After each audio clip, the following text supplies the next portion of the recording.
design thinking methodology, the mindset, user entrepreneurship, solving a problem, interviews, improving the lives, scenarios, insights.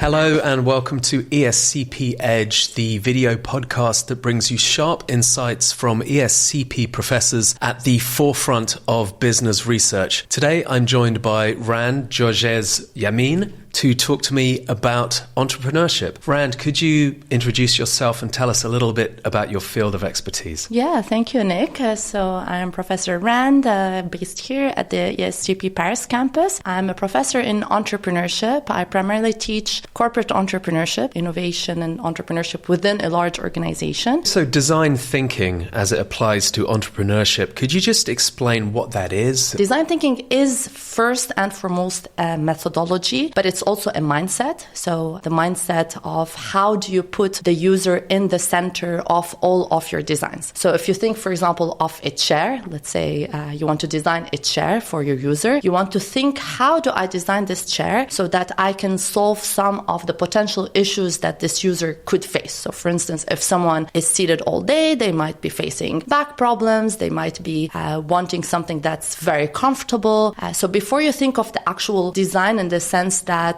when we think of design, we think probably of the aesthetic aspect of a design, but here we're thinking more of how do we improve the lives of our users. So how is that applied to entrepreneurship and how do you teach that? Very good question. I think that design thinking is essential for entrepreneurship because when you are starting a company, you want to ensure that you are solving a problem for your users. So even, when entrepreneurs pitch in front of investors, they're always asked, what are you solving for your users? So beyond just thinking of the market size or thinking about timing, etc., some of the metrics that we always think about when we talk about entrepreneurship, we need to think of how are we improving the lives of those users. So when we actually teach design thinking for entrepreneurs, the students start off by talking to potential users. You try to put yourself in the shoes of your user to understand how do they live their lives, what are potentially some of the problems that they are facing. Usually what we do is we conduct interviews. So the students have to go spend sometimes a day, sometimes a whole month conducting interviews with their users, asking them about their lives, about some of the problems they might be facing. I'll give you a quick example. We had students working on the Michelin star restaurant Guy Savoy here in Paris, and they actually pretended to be consumers themselves. They tried different scenarios, for instance,